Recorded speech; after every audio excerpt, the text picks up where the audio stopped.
Meus amados, meus queridos e abençoados irmãos, filhos de Deus, hoje, domingo, dia 24 de setembro, às 19h30, eu estou aqui para compartilhar convosco mais uma pérola da graça de Deus. Espero que todos vocês tenham encerrado este dia como o melhor dia da vida de cada um de vocês, independente do que aconteceu. Sabe por quê? Tudo é a vontade de Deus. Amanhã, ao levantar, receba o dia que virá como o melhor dia da sua vida. Queridos, o tema de hoje é Páscoa. Era um evento exclusivo para os judeus. Se ele está vivo, como em memória de mim? Esse é o tema. E eu quero ler um versículo muito conhecido, principalmente dos religiosos evangélicos, porque quando eles se reúnem, e costumam fazer isso na primeira semana de cada mês, na tal, aspas, Santa Ceia do Senhor, o texto predileto deles é a Epístola de Paulo aos Coríntios, a partir do versículo 23 do capítulo 11. Epístolas quer dizer cartas. Não se lê uma carta começando pelo meio, mas sim pelo início, para que possamos entender todo o conteúdo da missiva, da epístola, da carta. Porque os religiosos, eles dispensam os versículos anteriores. O porquê que Paulo, no versículo 23, ele começa dizendo assim: e tendo dado graças, o partiu e disse: isto é o meu corpo que é partido por vós, fazei isto em memória de mim. O contexto diz aqui que Paulo começa dizendo: nisto que eu vou vos dizer, eu não vos louvo. Paulo diz que não estava satisfeito, feliz com o que estava acontecendo ali entre os irmãos em Corinto, quando eles se reuniam para uma tal ceia. E aí leva o apóstolo Paulo a mostrar para eles que a Páscoa ela era um evento exclusivo dos judeus, e que essa Páscoa ela era realizada uma vez por ano, e ela tinha uma importância muito grande para o povo judeu. A festa da Páscoa não é originária do cristianismo. Se os evangélicos tivessem que celebrar alguma coisa, não seria, aspas, essa tal ceia do Senhor que eles fazem com um pedaço de pão e com um suco de uva. Mas se caso tivesse, assim como os judeus celebravam, seria a Páscoa. E a Páscoa, os seus elementos eram totalmente diferentes dos elementos que eles usam para a realização dessa tal Santa Ceia do Senhor. Então, este evento, que era exclusivo dos judeus, ele não era originário do cristianismo, mas sim do judaísmo, que era uma religião tradicional dos hebreus. Então era uma tradição milenar que os judeus faziam, realizavam porque relembravam a eles a saída do Egito, a libertação do povo de Deus do Egito. Então esse tema hoje me leva a falar acerca dessa cerimônia que é realizada uma vez por mês dentro dos templos religiosos, chamados por eles de Santa Ceia do Senhor. Queridos, antes de mais nada, eu quero te dizer que as pessoas, que os filhos de Deus que lá estão, eles se tornam escravos da religião. Sabe quando? Quando eles conhecem uma igreja. Quando se conhece uma igreja, você começa a ter medo de tudo.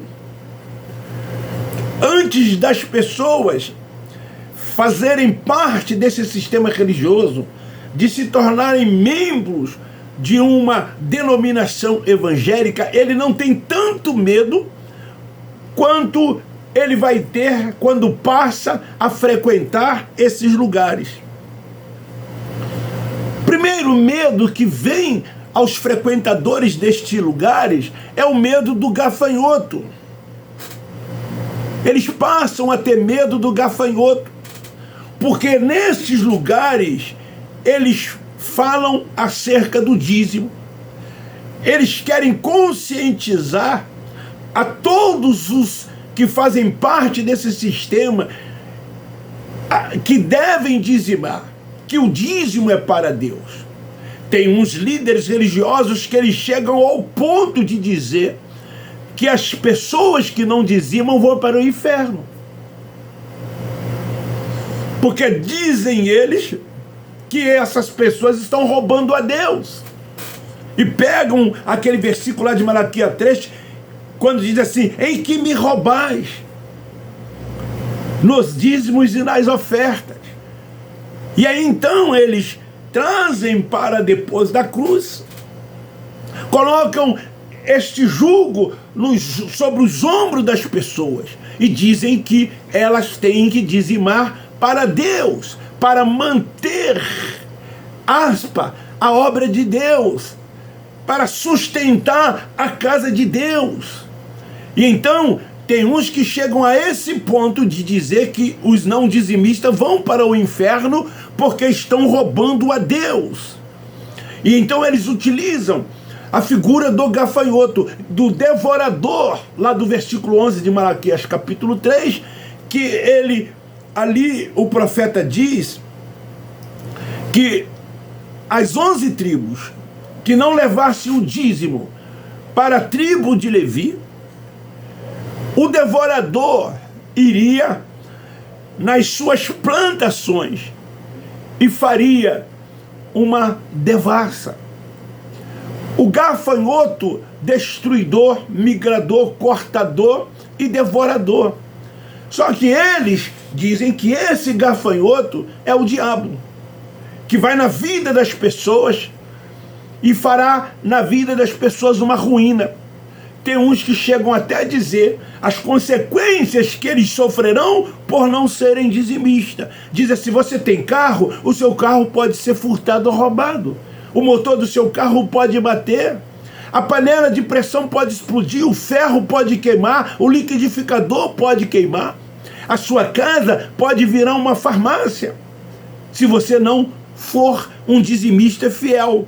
Então as pessoas, por medo desse devorador, elas separam 10% dos seus rendimentos e entregam nas mãos desses cães gulosos, conforme Isaías diz no capítulo 56, versículo 55 de Isaías.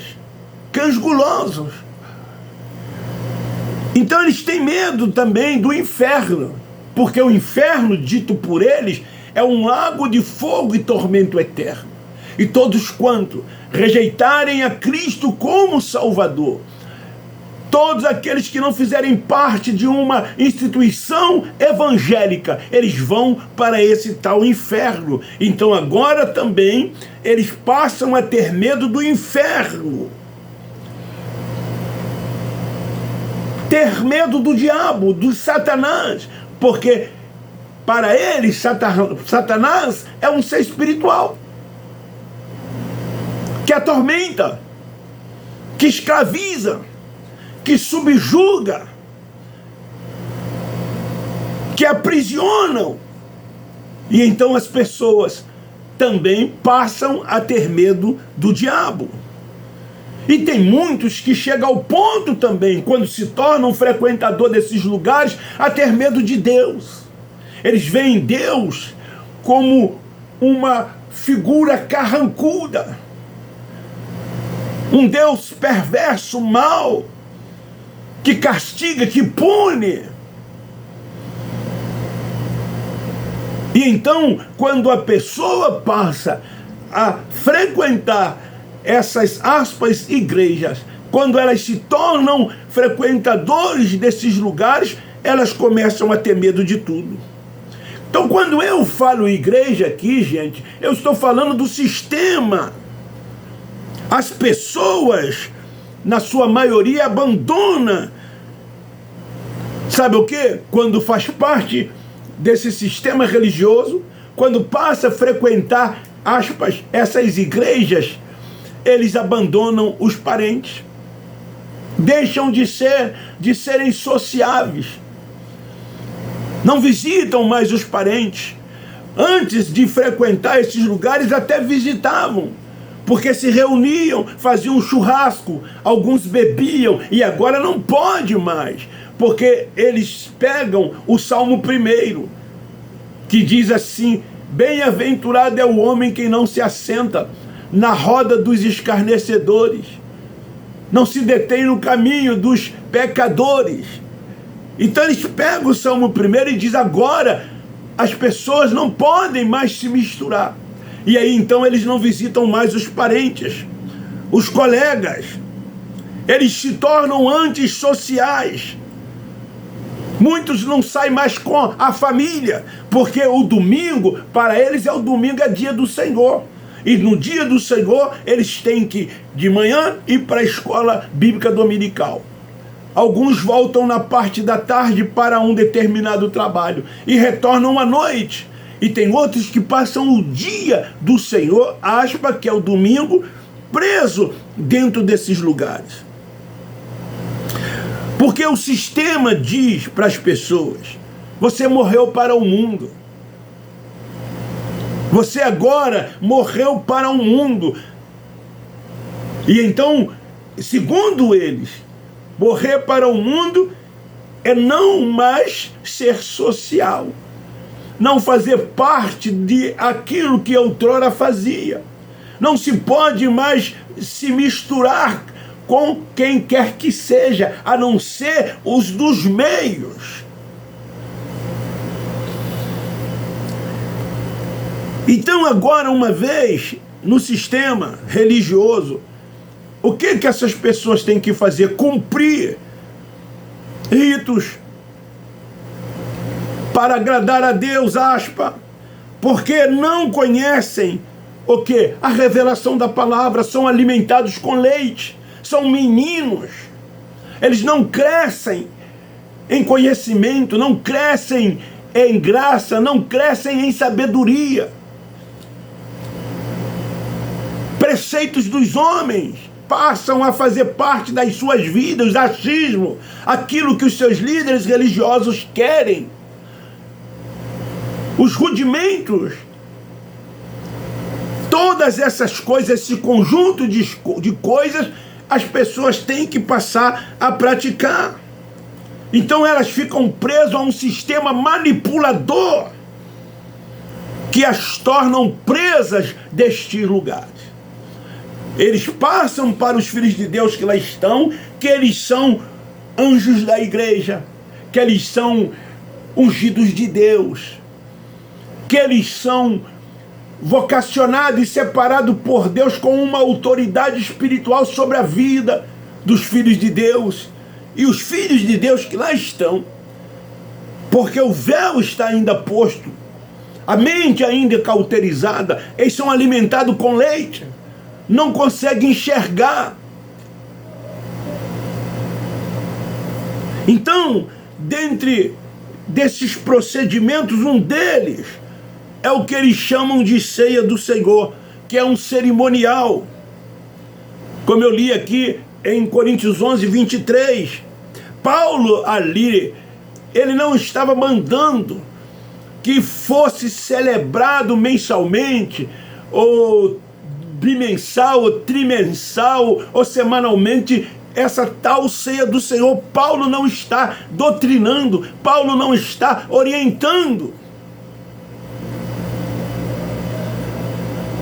Paulo ali cita o que o Cristo Nazareno fez nos dias da sua carne, que foi a realização da última Páscoa. O apóstolo Paulo, ele não era um dos 12. O apóstolo Paulo não recebeu do Nazareno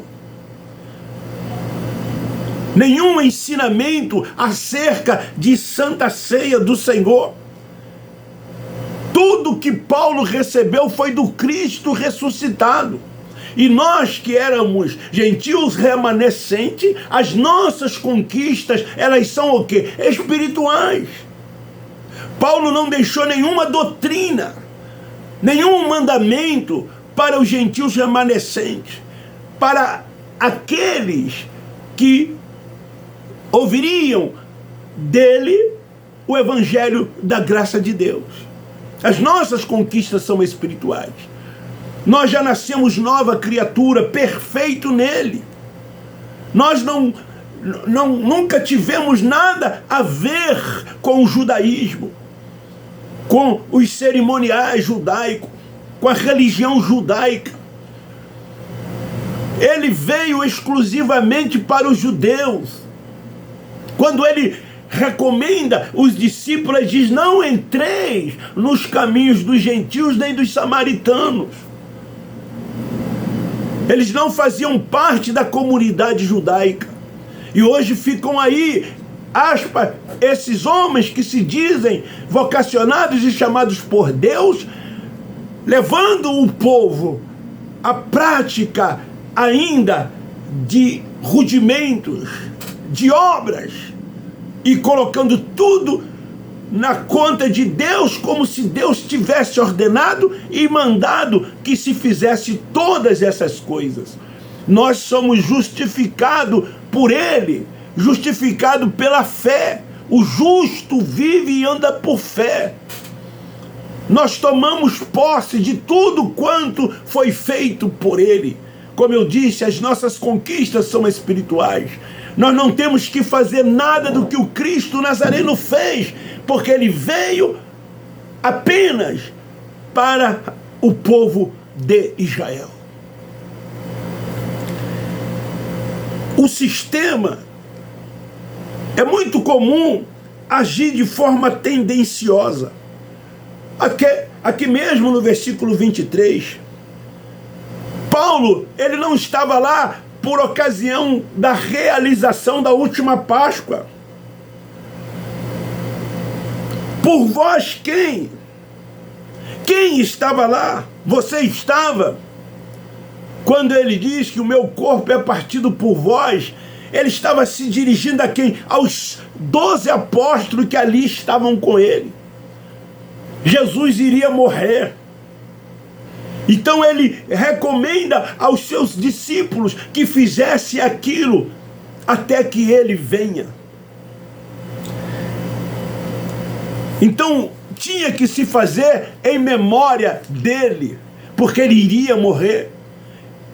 Então tudo que se fala em memória é de quem morreu, é de quem está morto. Então ele disse: fazei isto em memória de mim. Ele iria ressuscitar como ele ressuscitou. E então agora não precisava mais que os apóstolos fizessem isso, porque o Cristo havia ressuscitado. Mas acontece que os religiosos evangélicos se reúnem, de preferência nos primeiros domingos de cada mês, e fazem esse ato, e eles dizem que estão fazendo em memória dele. Memória dele como se ele está vivo. memória dele como se ele ressuscitou. Jó 19:25, ele já dizia: o meu Redentor vive. Cristo está vivo.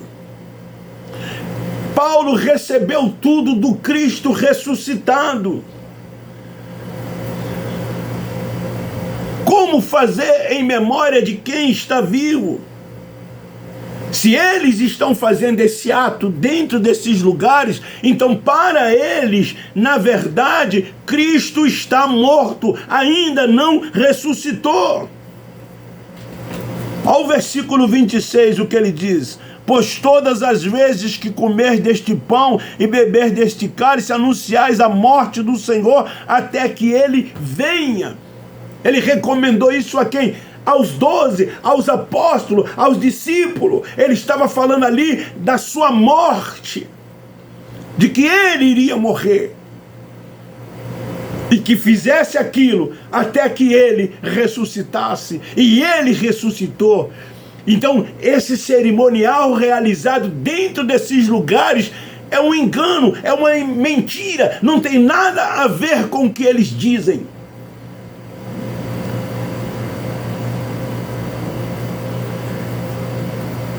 Anunciando a morte do Senhor quando já morreu. Até quando eles vão continuar anunciando? Até quando? Se todos os meses eles fazem isso. Se no terceiro dia ele ressuscitou.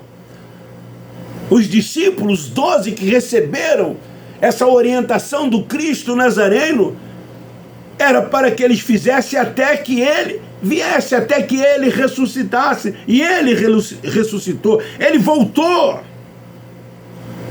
Esse voltou, os tendenciosos dizem que é para buscar a igreja. É a segunda vinda de Jesus. Ele vai voltar. O contexto aqui não fala de arrebatamento. O contexto aqui fala sim de mortos. Vindo do túmulo que ficou vazio no terceiro dia. Lá em Lucas capítulo 24, versículo 6 está escrito: não está aqui, mas ressuscitou. Paulo, ele estava falando aqui aos irmãos ali em Corinto de quê? Da Páscoa judaica.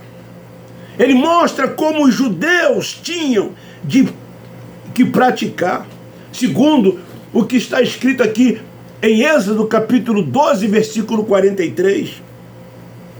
Então isso que eles fazem dentro desses lugares, isto não é ceia. Como eu disse, seria Páscoa se fosse o caso. Mas nenhum estrangeiro podia comer dela. Somente quem? Os judeus, que podiam participar da Páscoa. Estrangeiros não, gentios não. Todos os que não eram judeus, para eles eram estrangeiros. Então, uma vez que Páscoa era um evento exclusivo dos judeus, vocês religiosos evangélicos, sabe o que teria que acontecer com vocês? Vocês teriam que serem circuncidados. Vocês sabiam? Para que pudesse participar deste evento exclusivo dos judeus, teriam que serem circuncidados. Sem a circuncidação, não podia participar deste evento que era a Páscoa. Jesus participou por quê? Porque Jesus era judeu.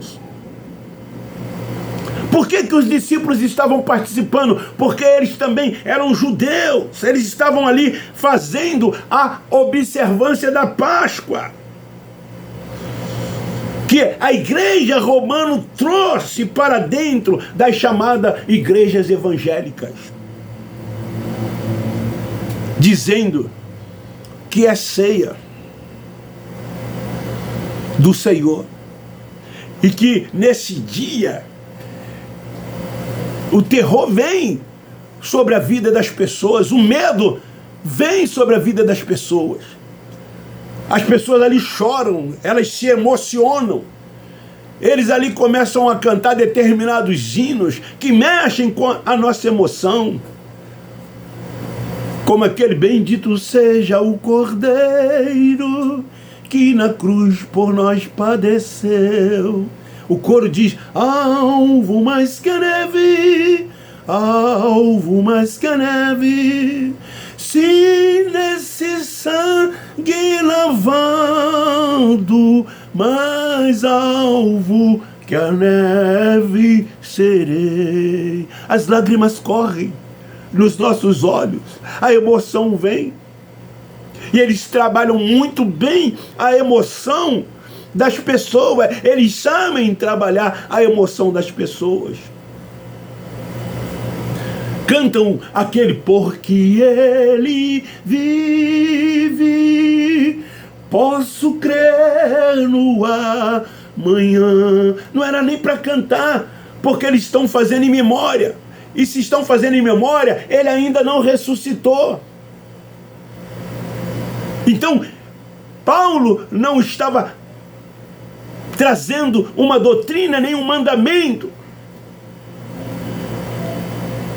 para agora os filhos de Deus que receberam o evangelho o evangelho da graça de Deus. Ele estava mostrando ali aos irmãos em Corinto o que eles estavam fazendo. Paulo reprovava que aquilo que eles estavam fazendo não tinha nada a ver com Páscoa. Comer é cear. Você toma o café da manhã, você está ceando. É comum na parte da tarde, após as 18 horas, alguém cear. Então esse pão que eles comem dentro desses lugares, esse suco de uva que eles tomam, sim, aspa, é uma ceia, mas não do Senhor. Mas é uma ceia que não alimenta muito. O cálice é assim, ó. O pão é assim, ó. Então nem ceia é. Mas eles dão o nome de ceia do Senhor. E aí as pessoas ali ficam pedindo perdão a Deus.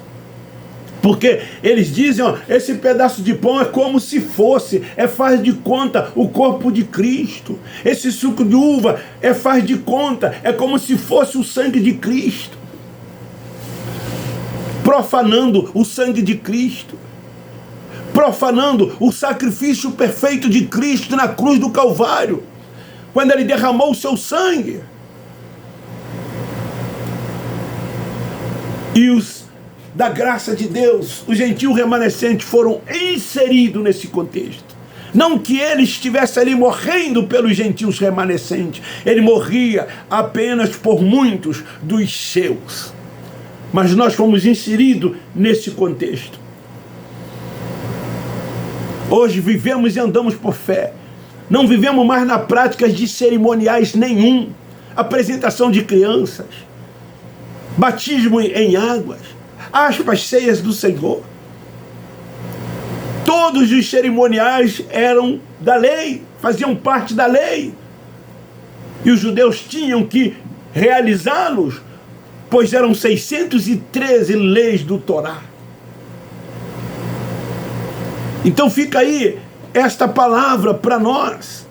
Páscoa era um evento exclusivo dos judeus. E aí a gente pergunta, se ele está vivo, como em memória de mim? Porque é assim que acontece dentro desses lugares. Eles, quando distribuem um pedaço de pão e o suco de uva, eles dizem assim, ó, fazei isto em memória de mim. Pesquisa lá o que quer dizer em memória.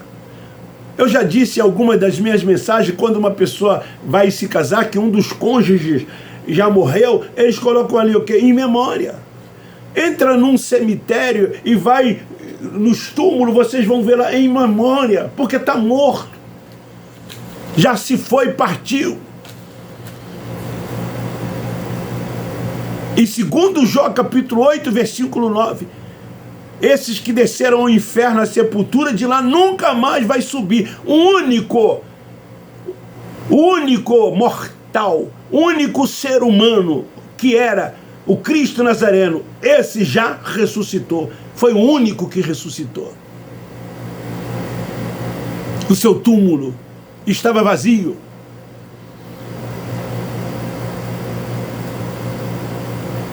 Ele voltou em juízo para o seu povo, para Israel. Mas eles estão aí dentro desses lugares dizendo que ele ainda vai voltar, que ele vai vir. E as pessoas acreditam nisso. Quando está escrito, salvo engano lá em Eclesiastes 1, não me lembro agora o versículo, que diz: geração vai, geração vem, mas a terra permanece para sempre. Quantas gerações se passaram que estavam aguardando, esperando essa vinda de Jesus, e ela não ocorreu? Quantos hoje estão aguardando essa vinda de Jesus e ela não ocorreu?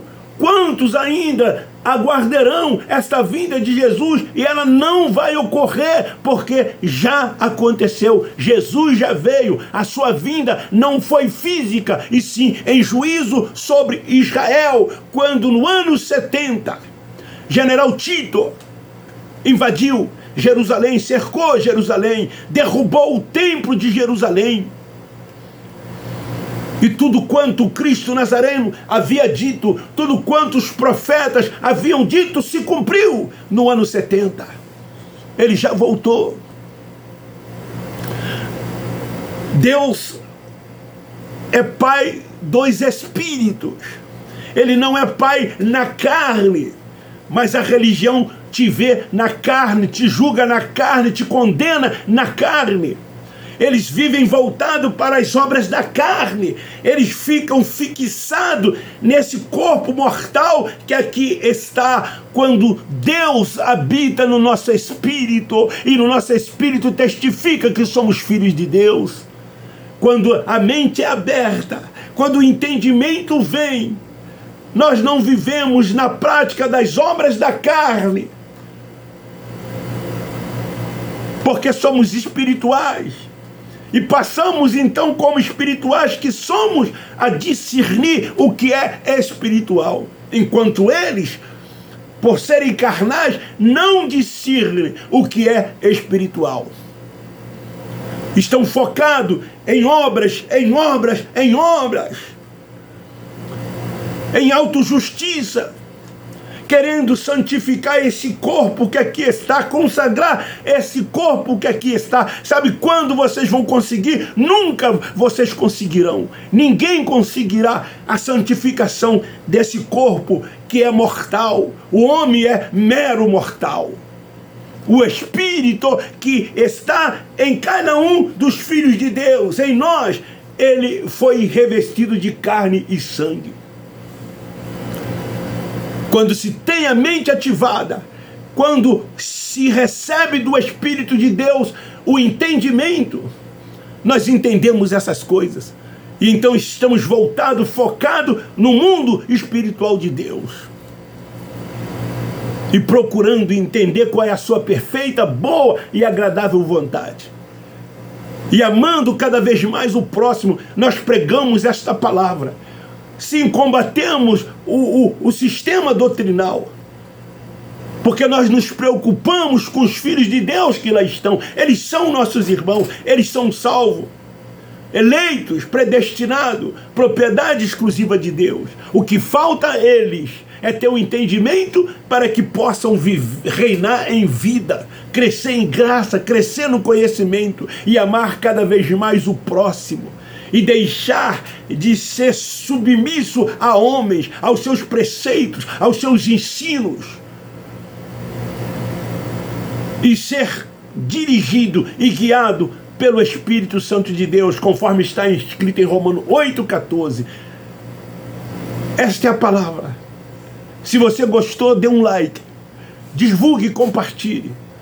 Vamos divulgar esta palavra, este alimento sólido, esta sã doutrina, para que os nossos irmãos possam conhecer a verdade, como está escrito em João 8,32, conhecereis a verdade, ela vos libertará. Libertar não é aceitar Jesus como Salvador. Libertar não é passar pelo batismo em águas. Libertar não é você passar a ser membro de uma denominação evangélica e agora começar a tomar ceia, comer pão e vinho. Isso não é libertar. Mas é assim que eles ensinam. Conhecer a verdade e se libertar são esses ritos, esses procedimentos. Beijo no seu coração, um forte abraço. Ultrapassei muito do tempo. Nós, da graça de Deus, amamos vocês.